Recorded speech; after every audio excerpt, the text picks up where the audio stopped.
안녕하세요. KMATV입니다. 최근 의사가 형사 구속되는 사건이 늘면서 논란이 큰데요. 이렇게 의사에 대한 과도한 형사처벌, 그리고 의사 면허 관리 기구에 대해서 오늘 이야기 한번 해보려고 합니다. 스튜디오에 두 분 모셨습니다. 의협 의료정책연구소 안덕선 소장님, 그리고 의협 김대하 홍보의사 겸 의무의사님 모셨습니다. 안녕하세요. 안녕하세요. 안녕하세요. 네, 반갑습니다. 지난해였죠. 이 횡격막 탈장 오진으로 의사 세 분이 또 구속되는 사건이 생기면서 논란이 컸습니다. 국내에서 의료 분쟁으로 구속되는 사례가 많을까요?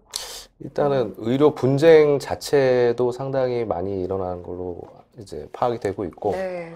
특히나 이제 문제가 되는 거는 말씀하신 대로 이 분쟁이 그냥 단순한 민사 소송이 아니라 이 형사 소송으로 주로 네. 이어지면서 이제 형사 처벌까지 이어지는 사례도 상당히 빈번하다는 게 이제 문제 같습니다. 네. 그러니까 말씀하셨던 그 대표적인 게 횡격막 탈장 사건에서 관련된 의사 3명이 법정에서 이제 구속이 되고 이런 일이 있어가지고 그 당시에 우리 의료계도 상당히 이제 뭐 공분을 하고 또 대응도 하고 그랬었는데 그 외에도 뭐 이대 목동에서 신생아실에서 있었던 사건, 네, 그것도 맞습니다. 이제 마찬가지로 그 의료진들이 구속이 되고 결과적으로는 나중에 이제 뭐 집행유예랑 그다음에 뭐 무죄가 되긴 했습니다만, 뭐 최근에는 아무튼 어떤 의료 분쟁이 형사 처벌로 이루어지는 사례가 계속 이제 보고가 되고 있습니다. 네. 이렇게 좀 의사 형사 처벌을 받는 경우가 해외에서는 정말 보기 드물다고 들었어요. 어떻습니까, 소장님? 외국의 경우는 좀 어떤지 궁금한데요. 좋은 질문이십니다. 한 예를 들어서 2008년에 나온 법 개통의 논문을 보면 캐나다에서 107년 동안 형사처벌이 몇 건 있었는가를 한번 변호사가 쭉 뒤져봤습니다. 그냥 놀랍게도 107년 동안에 단 한 건만 형사처벌을 했고, 그 형사처벌 내용도 마취과 의사가 마취 도중에 안전장치를 꺼놓고 밖에 나가서 사물을 보는 도중에 해필이면 그 튜브가 빠져서 그래서 스스로 자기가 유죄라고 스스로 인정하고 그때 3개월의 실형을 산 사건 이외에는 대표적으로 캐나다 사례에서 보면 107년 동안에 그게 단 한 건이라서 형사처벌 자체가 우선 형사처벌 한다는 것 자체가 굉장히 생각하기 힘든 그런 네. 사회적 분위기였습니다. 그리고 그거는 저희가 캐나다 면허기구를 방문해서도 우리가 묻는 질문, 여기서 의사들 형사처벌은 어떡하냐라는 질문에 거꾸로 저희에게 의사를 형사처벌하느냐. 형사처벌이라는 건 자기가 하는 행동이 남한테 해를 미칠 걸 알면서 하는, 네.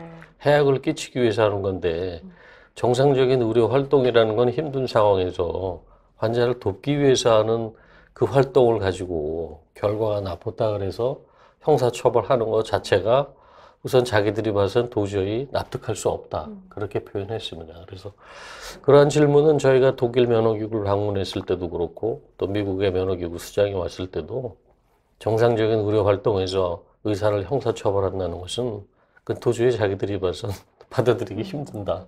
그렇게 말씀하고 있었고. 과도한 형사처벌, 의료계 내부에서도 좀 반응이 좋진 않을 것 같아요. 어떤 설문조사 결과도 있었죠. 의사 3인 구속 사태에 대해 가지고 설문조사를 저희가 했었고, 네. 그 당시에 약 3,000명 정도 우리 회원님들이 이제 응답을 해주셨는데, 이 의사의 어떤 의료 사고에 대해서 형사 책임은 면제가 필요하다라는 부분에서 네. 거의 대부분, 96%니까 뭐 거의 대부분이죠. 의사 선생님들이 그렇게 생각을 하고 있더라. 특히 이제 의료 사고에 대해서 특례법 제정이 필요하다 이런 의견들도 있었고요. 네.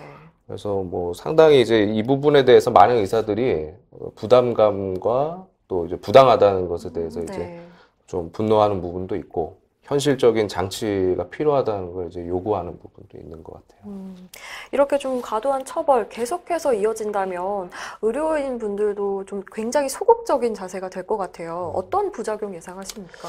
형사 처벌까지 가는 사례들이 대부분은 사람의 이제 목숨이랑 연관이 되는 경우, 결국에 네. 이제 환자가 어떤 치료를 제대로 받지 못했다든지 아니면 특히나 이제 어떤 사망하는 경우, 이런 경우에서 많이 일어날 텐데, 그런 것들은 대부분 이제 환자가 굉장히 중환이었다는 걸 의미하는 거거든요. 만약 이런 결과에 따라 가지고 형사처벌로 이어지는 이런 것들이 계속 늘어난다면 의사 입장에서도 결국 그런 중환 내지는 생명을 잃을 가능성이 높은 환자, 난이도가 높은 환자를 진료하는 데 있어서 적극적으로 하기가 힘들어진다는 부분이죠. 회피하게 될 가능성이 높고, 뭐 예를 들어서 가슴에 칼이 찔린 환자가 있는데 이 칼을 이제 뽑아서 해결은 해야 되는데 뽑게 되면 갑자기 출혈이 나면서 네. 환자가 사망할 가능성이 굉장히 높단 말이죠.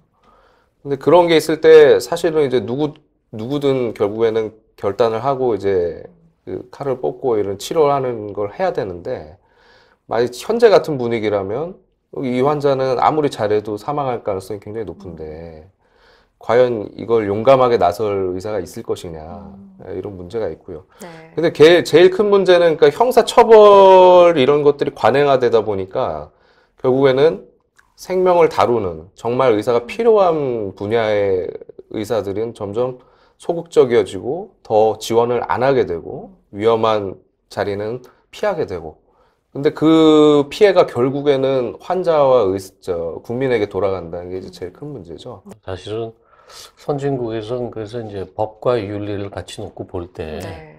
법으로 이런 거를 개입해서 처벌하는 것은 그분들의 경험에 의하면 의료가 좋아지지 않는다는 거예요. 그러니까 일벌 백계를 통해서 의료를 규범적으로 바로 잡겠다는 생각에서 그런지 모르지만 그거 자체가 그건 착각이고 그것보다는 윤리적인 판단을 하는 게 맞는 거지. 왜냐하면 환자의 안전보다 법으로 처벌할 땐 자기 자신의 안전이 우선하기 때문에 원래 의료가 갖고 있는 기본 가치인 환자 우선이 깨지는 겁니다, 그게. 그리고 자꾸만 법적인 요건만 채우면 자기 책임을 면하는 어떻게 보면 책임만 면하기 위한 그게 바로 방어적인 의료거든요. 네. 적극적으로 개입해서 수월성을 추구하는 게 아니라 내 목만 겨우 살 만큼만 개입을 하게 되는. 또 뿐만 아니라 젊은 사람들이 저렇게 생명을 다루고 위험 요소가 많은 과에 그럼 지원하겠습니까? 그렇죠. 네. 그건 보통 사람이라면 누구나 하지 않을 일이죠. 그러니까 저기 가서 잘하면 본전이고 결과가 나쁘면 그냥 처벌도 아닌 전과자를 만든다는 사실에 그게 얼마나 경악스러운 사실입니까? 사실은 누가 그럼 의사가 하고 싶겠습니까? 이런 근본적인 좀 원인들이 의사면허 관리 시스템 문제에서 온다 이런 지적도 나오고 있어요. 외국의 경우에는 이런 시스템들 어떻습니까? 그 우선 지금 저희가 아직 발달이 안 된 게 이런 윤리적인 잣대로 전문가들이 판단해서 어떤 그 처분을 내릴 수 있는 장치가 없다는 것이고 뿐만 아니라 배상제도가 일부 환자 그룹에서는 그렇게 주장합니다. 배상제도가 아직도 그들이 원하는 바에 도달하지 않았기 때문에 그 배상을 압박하는 수단으로 형사처벌이 이것이 나오게 됐다라고 얘기하고 그 탈장 사건도 이미 한번 처음에 병원에서 아마 노상을 민사로 했다가 구속 당시는 이미 사건 벌어진 지 5년 뒤였습니다. 그럼 만약에 그 배상의 목적으로 구속을 했다면 그건 더더욱 안 될 일이 추후에 의사를 인질로 삼아서 인신구속을 시켜서 더 배상액을 내놓게끔 하는 그게 법입니까? 그걸 있어서는 안 될 공권력의 남용입니다. 그건 절대로 있어서는 안 돼서. 그래서 이제 외국에는 전문직기 이익단체도 있고 스스로 공공적인 일과 우리 전문 직업상 가치를 수호하기 위한 면허기구, 이원에서 존재하는데 이제 그게 없다는 게 저희한테 큰 어떤 치명적인 지금 약점이라고 저는 그렇게 생각합니다. 네. 그러니까 우리나라 의료 기술에 비해서 이런 문화들, 그러니까 의료 문명국을 가기 위해서는 아직도 해결해야 되는 문제가 많은 것 같아요. 그리고 말씀하신 대로 자율 규제 말씀해 주셨는데 이걸 정착하기 위해서 의사면허관리기구가 필요하다 이렇게 나오고 있어요. 가장 큰 역할 어떤 걸 하게 될 것 같습니까? 많은 환자를 짧은 시간에 많이 보는 환경에서는 틀림없이 여러 가지 불만 그리고 결과에 대한 설명이 충분치 않을 수도 있는 경우에서 거기에 대한 오해도 많을 수가 있는데 적절한 사회적으로 이렇게 안정된 장치가 없다 보니까 어떤 사람은 소비자 보호원에 가고 어떤 사람은 방송국을 찾아가기도 하고 어떤 사람은 의사의 멱살을 잡기도 하고 어떤 사람은 그냥 경찰서를 가기도 하고 변호사를 찾아가기도 하고 근데 외국에는 대개 보면 무슨 일이 생기셨습니까? 원치 않는 결과 불만이 있습니까? 배상에 관한 거라면 일로 가고 어떤 프랙티스, 의료에 관한 불만은 면허기구로 가고. 그러니까 그것이 정확하게 날려있고 거기다가 한 가지 더 어떤 시스템에 문제가 있다고 생각하시면 그걸 가서 얘기하는 데는 또 따로 사문화되어 있습니다. 그러니까. 근데 형사고발하는 얘기는 그 어디에도 없고. 그러니까 동일한 한 창구가 사회에서 모든 불만을 다 받아들일 수 있는 한 창구가 있는데 그게 바로 전문가와 사회가 합심해서 그거를 해결하고자 만든 면허기구가 되겠죠. 그러니까 그 네. 일을 담당해야 됩니다. 네. 네. 이사님, 이 면허 관리 기구에 대해서 현재 의료계 내부에서는 어디까지 좀 논의가 됐을까요? 일단은 면허 관리를 의사가 자율적으로, 의사 단체, 의사 사회가 다 자율적으로 해야 된다는 부분에 있어서는 뭐 의료계 내부에서 이견은 없을 것 같아요. 저희는 이제 계속해서 이걸 주장을 하고 있습니다만 이제 아직까지는 네. 그게 어떤 사회적으로 저 의료계 외부에서까지 동의를 얻지는 못하고 있는 것 같아요. 그렇지만 이제 사실 어떤 의학적인 치료를 했을 때 그게 적절했는지, 이 사람이 과실이 정말 있었던 것인지 아니면 불가항력적이었던 것인지 그냥 일반인 분들께서 보셨을 때는 도저히 이해가 안 되는 상황들이 굉장히 많거든요. 그러니까 같은 전문가 입장에서 봤을 때 정확하게 파악할 수 있기 때문에 네. 근본적으로는 자율적으로 판단할 수 있는 이런 제도가 필요한 거는 사실이고 네. 외부의 우려라는 거는 결국 이제 공정하게 잘 할 수 있느냐 이런 부분의 우려인데 현재는 사실 그런 시스템이 없다 보니까 굉장히 이제 심각성이 있는 것들 네. 위주로 알려지고 그렇게 되면 이제 대부분의 사람들은 어쨌든 사람이 사망을 했다든지 심각한 후유증이 생겼다든지 이런 결과를 가지고 아, 이거는 뭔가 잘못이 있었을 것이다 이런 시각에서 보게 되는 경우가 많거든요. 또 한 가지는 이제 자정 능력 같은 거에 네. 대한 의문인 것 같아요. 그러니까 누가 봐도 좀 사회적으로 무리를 빚는다든지 아, 저 의사는 어떻게 저런 사람이 진료를 할까 싶은 그런 사람에 대해서 현실적으로 저희가 아직 자율적으로 규제할 수 있는 그런 힘이 없습니다. 네. 그렇다 보니까 굉장히 무리를 일으키고 사회적인 문제가 되고 있는데도 버젓이 진료하고 있는 그런 의사들이 있거든요. 네. 그렇다 보니까 이제 외부에서 볼 때는 저런 것도 지금 너희들이 관리를 못 하는데 너희들한테 면허 관리권을 준다면 잘 할 수 있겠느냐 이런 의문이 있는 거죠. 그래서 네. 저희 내부적으로도 이런 부분에 있어서는 현재 뭐 제도가 미비합니다만 네. 할 수 있는 노력들을 최대한 해서 외부의 동의를 얻는 그런 것도 필요하다고 생각하고 있습니다. 네. 그 의협에서는 지금 전문가 평가제 시범 사업도 진행 중이잖아요. 네. 효과가 있던가요? 회원들 반응도 어떤지 궁금한데. 일단은 아직까지는 이제 시범 사업이라서 네. 건수가 이렇게 많지는 않습니다. 많지는 않은데 특히 이제 서울시 같은 경우가 이제 가장 이제 적극적으로 하고 네. 계신 것 같아요. 서울시 의사에서. 그래서 최근에 이제 오늘 같은 경우도 이제 새로 올라온 소식 보니까 전문가 평가제를 통해서 문제가 있다고 하는 의료기관을 서울시 의사회에서 모니터를 하고 네. 실제 가서 확인을 한 다음에 문제가 심각하다 이렇게 해가지고 지금 이제 고발 조치까지 한 걸로 네. 알려지고 있는데 이런 노력들이 뭐 아직까지는 좀 이제 뭐 건수가 그렇게 많지는 않습니다만 좀 더 이제 인력이라든지 현실적으로 지원이 보강이 된다면 우리가 이제 그 원하는 자율규제에 거의 준하는 네. 전문가 평가제가 가능하지 않을까 그렇게 생각하고 있습니다. 네, 이렇게 의사면허관리기구, 자율규제 기구를 만들어 나가는 과정인 것 같아요. 소장님, 또 한국형 바람직한 이 기구 모델은 어떤 걸까요? 그 좀 어려운 질문입니다. 네. 아직 세우지도 않았는데 또 논의를 깊이 어떤 모델로 갈 것인가. 그걸 정하는 건 앞으로도 좀 더 많은 토론이 있고 합의가 있어야 될 것 같은데요. 일단 이것이 잘 발달된 나라죠. 영미 문화권입니다. 그리고 네. 영국이 이게 면허기구가 150년 전에 섰기 때문에 그 당시 영국의 힘이 좋았고 전 세계 250나라 중에 170개 이상의 영향을 미친 그런 과거 역사가 있어서 되게 영미 방식이 이게 많고 되게 지방 행정단위 몇 개로 나눠서 가령 캐나다 같으면 10개 주가 있다 그러면 10개가 있는 거고 미국에는 50개 주에 70개소의 면허기구가 있습니다. 왜냐하면 좀 외딴 섬도 있을 거고 어떤 뉴욕주 같이 캘리포니아 같이 아주 큰 데는 한 주에서 한 기구에다 다룰 수 없어서 둘로 나눠서 한다라든가 저희도 이제 그런 걸 좀 감안해 본다면 어떤 그 광역시 도시를 이렇게 좀 묶어서 나라의 모든 도마다 있을 필요는 없어도 한 대여섯 개 정도 기구가 존재해야 되지 않을까 이제 그런 생각이 들고요.